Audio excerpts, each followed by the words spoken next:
Oh, hi. I didn't see you there. Have you ever heard of the story of Jeff the Killer? Didn't think you had. It's not a story most young folk like you would know. There was an excerpt from a local newspaper. Ominous unknown, killer is still at large. After weeks of unexplained murders, the ominous unknown killer is still on the rise. After little evidence has been found, a young boy states that he survived one of the killer's attacks and bravely tells his story. "I had a bad dream and I woke up in the middle of the night," says the boy. "I saw that for some reason the window was still open, even though I remember it being closed before I went to bed. I got up and shut it once more. Afterwards, I simply crawled under my covers and tried to get back to sleep. That's when I had a strange feeling, like someone was watching me. I looked up and nearly jumped out of my bed. There, in the little ray of light illuminating from between my curtains, were a pair of two eyes. These weren't regular eyes, these were dark, ominous eyes. They were bordered in black and just plain out terrified me. That's when I saw his mouth, a long, horrendous smile that made every hair on my body stand up. The figure stood there watching me. Finally, after what seemed like forever, he said it. A simple phrase, but said it in a way only a madman could speak. He said, "Go to sleep." I let out a scream. That's what sent him at me. He pulled up a knife and, aiming at my heart, he jumped on top of my bed. I fought him back. I kicked, I punched, I rolled around, trying to knock him off me. That's when my dad busted in. The man threw the knife. It went into my dad's shoulder. The man probably would have finished him off if one of the neighbors hadn't alerted the police. They drove into the parking lot and ran towards the door. The man turned and ran down the hallway. I heard a smash like glass breaking. As I came out of my room, I saw the window that was pointing towards the back of my house was broken. I looked out it to see him vanish into the distance. I can tell you one thing. I will never forget that face, those cold, evil eyes, and that psychotic smile. They will never leave my head.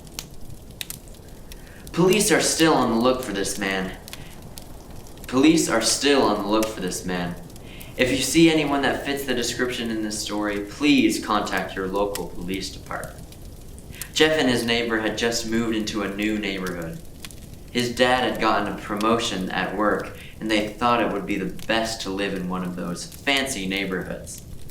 Jeff and his brother Liu couldn't complain though. A new, better house, what was not to love? As they were getting unpacked, one of their neighbors came by. "Hello," she said. "I'm Barbara. I live across the street from you." "Well, I just wanted to introduce myself and introduce my son." She turns around and calls her son over. "Billy, they're our new neighbors." Billy said hi and ran back to play in his yard. "Well," Jeff's mom said, "I'm Margaret, and this is my husband, Peter, and my two sons, Jeff and Liu." They each introduced themselves, and then Barbara invited them to her son's birthday. Jeff and his brother were about to object when their mother said that they would love to. When Jeff and his family are done packing, Jeff went up to his mom. "Mom, why would you invite us to some kid party? If you haven't noticed, I am not some dumb kid." "Jeff," said his mother, "we just moved here. We should know that we want to spend time with our neighbors. Now we're going to that party and that's final." Jeff started to talk, but stopped himself, knowing that he couldn't do anything. Whenever his mom said something, it was final. He walked up to his room and plopped down on his bed. He sat there, looking at his ceiling, when suddenly he got a weird feeling. Not so much a pain, but a weird feeling. He dismissed it as some random feeling. He heard his mother call him down to get his stuff. and he walked down to get it. The next day, Jeff walked downstairs to get breakfast and got ready for school. As he sat there, eating his breakfast, he once again got that feeling. This time it was stronger. It gave him a slight tugging pain, but he once again dismissed it. As he and Liu finished breakfast, they walked down to the bus stop. They sat there waiting for the bus, and then, all of a sudden, some kid on a skateboard jumped over them. Only inches above their laps. They both jumped back in surprise. Hey, what the hell? The kid landed and turned back to them. He kicked his skateboard up and caught it with his hands. The kid seemed to be about 12, 1 year younger than Jeff. He wears an Aeropostale shirt and ripped blue jeans. Well, looks like we got some new meat. Suddenly, the two other kids appeared. One was super skinny and the other was huge. Well, since you're new here, I'd like to introduce ourselves. Over there is Keith. Jeff and Liu looked over to the skinny kid. He had a dopey face that you would expect a sidekick to have. And he's Troy. They looked over at the fat kid. Talk about a tub of lard. This kid looked like he hadn't exercised since he was crawling. And I, said the first kid, am Randy. Now, for all the kids in this neighborhood, there is a small price for bus fare, if you catch my drift. Liu stood up, ready to punch the lights out of the kid's eyes when one of his friends pulled a knife on him. I had hoped you would be more cooperative, but it seems we must do this the hard way. The kid walked up to Liu and took out his wallet out of his pocket. Jeff got that feeling again. Now it was truly strong. A burning sensation. He stood up, but Liu gestured him to sit down. Jeff ignored him and walked up to the kid. Listen here, you little punk. Give back my bro's wallet, or else. Randy put the wallet in his pocket and pulled out his own knife. Oh, and what'll you do? Just as he finished the sentence, Jeff popped the kid in the nose. As Randy reached for his face, Jeff grabbed the kid's wrist and broke it. Randy screamed and Jeff grabbed the knife from his hand. Troy and Keith rushed to Jeff, but Jeff was too quick. He threw Randy to the ground. Keith lashed out at him, but Jeff ducked and stabbed him in the arm. Keith dropped his knife and fell to the ground, screaming. Troy rushed him too, but Jeff didn't even need the knife. He just punched Troy straight in the stomach and Troy went down. As he fell, he puked all over. Liu could do nothing but look in amazement at Jeff. Jeff, how'd you... That was all he said. They saw the bus coming and knew they'd be blamed for the whole thing, so they started running as fast as they could. As they ran, they looked back and saw the bus driver running over to Randy and the others. As Jeff and Liu made it to school, they didn't dare tell what happened. All they did was sit and listen. Liu just thought of that as his brother was beating up his brother beating up a few kids, but Jeff knew it was more. It was something scary. As he got that feeling, he felt how powerful it was, the urge to just hurt someone. He didn't like how it sounded, but he couldn't help feeling happy. He felt that strange feeling going away and stay away for the entire day of school. Even as he walked home due to the whole thing near the bus stop and how now he probably wouldn't be taking the bus anymore, he felt happy. When he got home, his parents asked him how his day was, and he said in a somewhat ominous voice, "It was a wonderful day." Next morning, he heard a knock at his front door. He walked down to find 2 police officers at the door, his mother looking back at him with an angry look.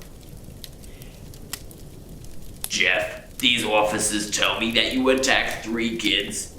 That it wasn't regular fighting, and that they was stabbed. Stabbed, son! Jeff gaze fell to the floor, showing his mother that it was true. Mom, they were the ones who pulled the knife on me and Liu. Son, said one of the clock. Son, said one of the cops. We found 3 kids, 2 stabbed, 1 having a bruise on his stomach, and we have witnesses proving that you fled the scene. Now, what does that tell us? Jeff knew it was no use. He could say him and Liu had been attacked, but then there was no proof it was not them who attacked first. They could hardly say that they weren't fleeing, because truth be told, they were, so Jeff couldn't defend himself or Liu. Son, call down your brother. Jeff couldn't do it, since it was him who beat up all the kids. Sir, it was me. I was the one who beat up the kids. Liu tried to hold me back, but he couldn't stop me. The cop looked at his partner and they both nodded.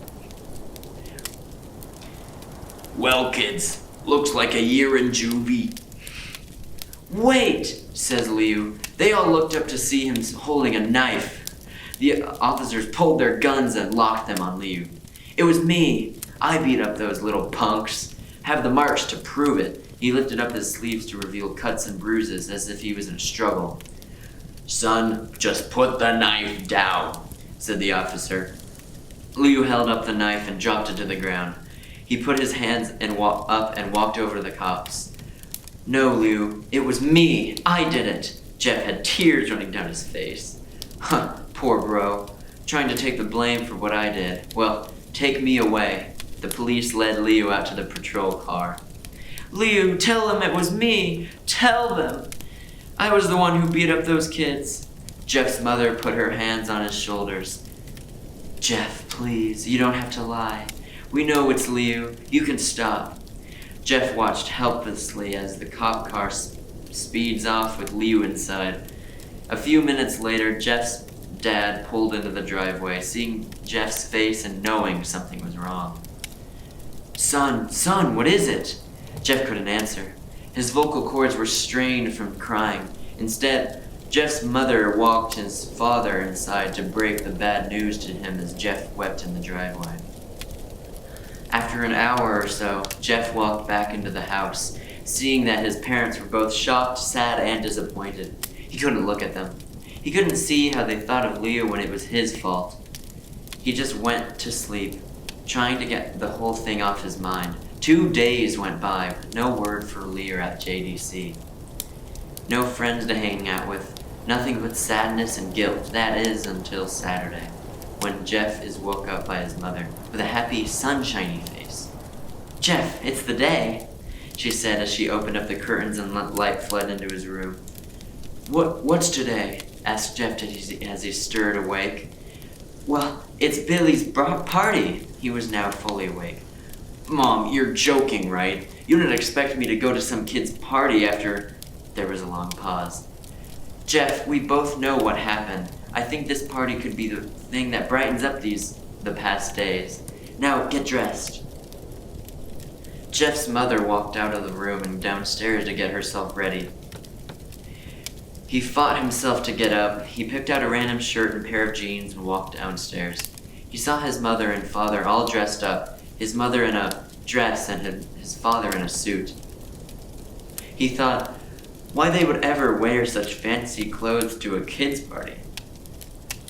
Son, is that all you're going to wear? Said Jeff's mom. Better than wearing much, he said. His mother pushed down the feeling to yell at him and hid it with a smile. Now, Jeff, we may be overdressed, but this is how you go if you want to make an impression, said his father. Jeff grunted and went back up to his room. I don't have any fancy clothes, he yelled downstairs.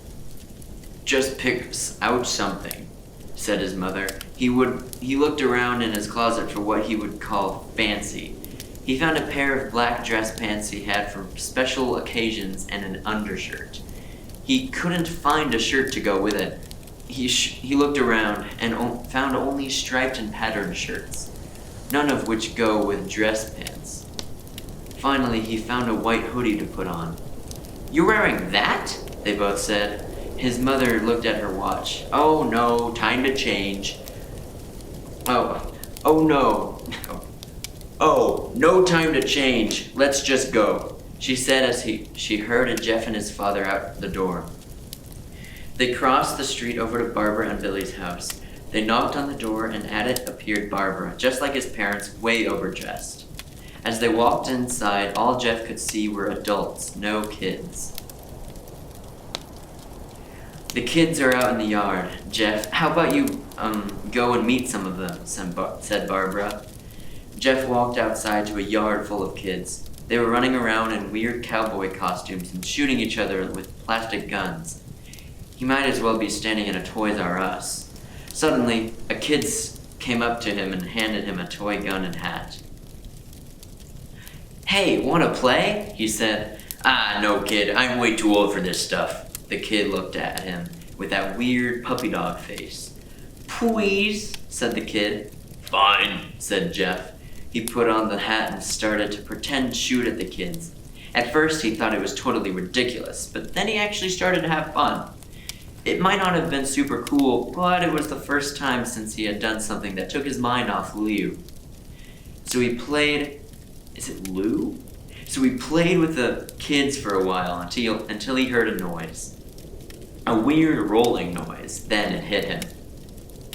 Randy, Troy, and Keith all jumped over the fence on their skateboards. Jeff dropped the fake gun and ripped off the hat. Randy looked at Jeff with burning hatred.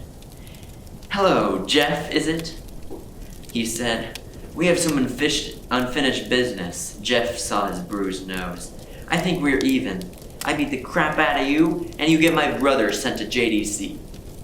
Randy got an angry look in his eyes. "Oh no, I don't go for even. I go for winning. You may have kicked our butts that one day, but not today." As he said that, Randy rushed at Jeff. They both fell to the ground. Randy punched Jeff in the nose, and Jeff grabbed him by the ears and headbutted him. Jeff pushed Randy off of him, and both rose to their feet. Kids were screaming and parents were running out of the house. Troy and Keith both pulled guns out of their pockets. "No one interrupts or guts will fly," they said. Randy pulled a knife on Jeff and stabbed it into his shoulder. Jeff screamed and fell to his knees. Randy started kicking him in the face. After 3 kicks, Jeff grabs his foot and twists it, causing Randy to fall to the ground. Jeff stood and walked towards the back door. Troy grabbed him. "Need some help?" He picks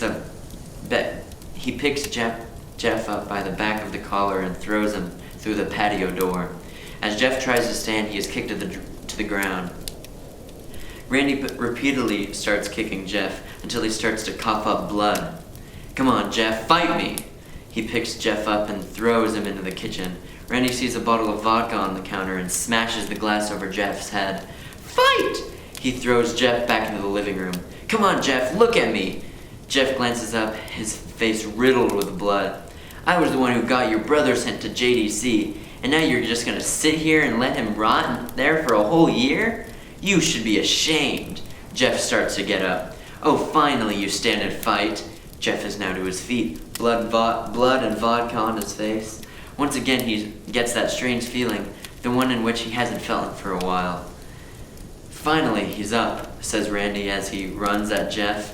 That's when it happens. Something inside Jeff snaps. His psyche is destroyed. All rational thinking is gone. All he can do is kill.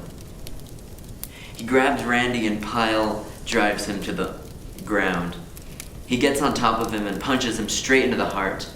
The punch causes Randy's heart to stop. As Randy gasps for breath, Jeff hammers down on him. Punch after punch, blood gushes from Randy's body until he takes one final breath and dies. Everyone is looking at Jeff now. The parents, the crying eyes, even Troy and Keith. Although they easily break from their gaze and point their guns at Jeff. Jeff sees the guns trained on him and runs for the stairs. As he runs, Troy and Keith let out fire on him, each shot missing. Jeff runs up the stairs and hears Troy and Keith follow up behind. As they let out their final rounds of bullets, Jeff ducks into the bathroom. He grabs the towel rack and rips it off the wall. Troy and Keith race in, knives ready. Troy swings his knife at Jeff, who backs away and bangs the towel rack into Troy's face. Troy goes down hard, and now all that's left is Keith. He is more agile than Troy, though, and ducks when Jeff swings the towel rack. He dropped the knife and grabbed Jeff by the neck. He pushed him into a wall. A thing of bleach fell down on top of him from the top shelf. It burnt both of them, and they both started to scream. Jeff wiped his eyes as best as he could. He pulled back the towel rack and swung it straight into Keith's head. As he lay there, bleeding to death, he let out an ominous smile. "What's so funny?" asked Jeff. Keith pulled out a lighter and switched it on. "What's funny," he said, "is that you're covered in bleach and alcohol." Jeff's eyes widened as Keith threw the lighter at him. As soon as the flame made contact with him, the flames ignited the alcohol in the vodka. While the alcohol burnt him, the bleach bleached his skin. Jeff let out a terrible screech as he caught on fire. He tried to roll out the fire, but it was no use. The alcohol had made him into a walking inferno. He ran down the hall and fell down the stairs. Everybody started screaming as they saw Jeff, now a man on fire, drop to the ground, nearly dead. The last thing Jeff saw was his mother and the other parents trying to extinguish this flame. That's when he passed out. When Jeff woke, he had a cast wrapped around his face. He couldn't see anything, but he felt a cast on his shoulder and stitches all over his body. He tried to stand up, but he realized there was some tube in his arm, and when he tried to get up, it fell out, and a nurse rushed in. "I don't think you should get out of bed just yet," she said as she put him back in his bed and reinserted the tube. Jeff sat there with no vision, no idea of what his surroundings were. Finally, after hours, he heard his mother. "Honey, are you okay?" she asked. Jeff couldn't answer, though. His face was covered and he was unable to speak. "Oh, honey, I have great news. After all the witnesses told the police that Randy confessed of trying to attack you, they decided to let you go." This made Jeff almost bolt up, stopping halfway, remembering the tube coming out of his arm. "He'll be out by tomorrow, and then you two will be able to be together again." Jeff's mother hugs Jeff and says her goodbyes. The next couple of weeks were those where Jeff was visited by his family. Then came the day where his bandages were to be removed. His family were all there to see it, what he would look like. As the doctors unwrapped the bandages from Jeff's face, everyone was on the edge of their seats. They waited until the last bandage holding the cover of over his face was almost removed. "Let's hope for the best," said the doctor. He quickly pulls the cloth, letting the rest fall from Jeff's face. Jeff's mother screams at the sight of his face. Leo and Jeff's dad stare awestruck at his face. "What? What happened to my face?" Jeff said. He rushed out of bed and ran to the bathroom. He looked in the mirror and saw the cause of distress. His face, it's horrible. His lips were burnt to a deep shade of red. His face had turned into a pure white color, and his hair singed from brown to black. He slowly put his hand up to his face. It had a sort of leathery feel to it now. He looked back at his family and then back at the mirror. "Jeff," said Leo, "it's not that bad." "Not that bad? It's perfect!" His family were equally surprised. Jeff started laughing uncontrollably, and his parents noticed that his left eye and hand were twitching. Jeff, are you okay?" "Okay? I've never felt more happy." "Ha ha ha ha ha ha ha. Look at me. This face goes perfectly with me." He couldn't stop laughing. He stroked his face with feeling it, looking at it in the mirror. What caused this? Well, you may recall that when Jeff was fighting Randy, something in his mind, his sanity snapped. Now he was left as a crazy killing machine. That is, his parents didn't know. "Doctor," said Jeff's mom, "is my son all right, in the head?" Oh yes, this behavior is typical for patients that have taken very large amounts of painkillers. If his behavior doesn't change in a few weeks, bring him back here and we'll give him a psychological test. Oh, thank you, doctor. Jeff's mother went over to Jeff. Jeff, sweetie, it's time to go. Jeff looks away from the mirror, his face still formed into a crazy smile. "'Kay, mommy, ha ha ha." His mother took him by the shoulder and took him to get his clothes. "This is what came in," said the lady at the desk. Jeff's mom looked down to see plain black dress pants and white hoodie her son wore. Now they were clean and of blood and now stitched together. Jeff's mother led him to his room and made him put his clothes on. They then left, not knowing that this was their final day of life. Later that night, Jeff's mother woke to a sound coming from the bathroom. It sounded as if someone was crying. She slowly walked over to see what it was. When she looked into the bathroom, she saw a horrendous sight. Jeff had taken a knife and carved a smile into his cheeks. "Jeff, what are you doing?" asked his mother.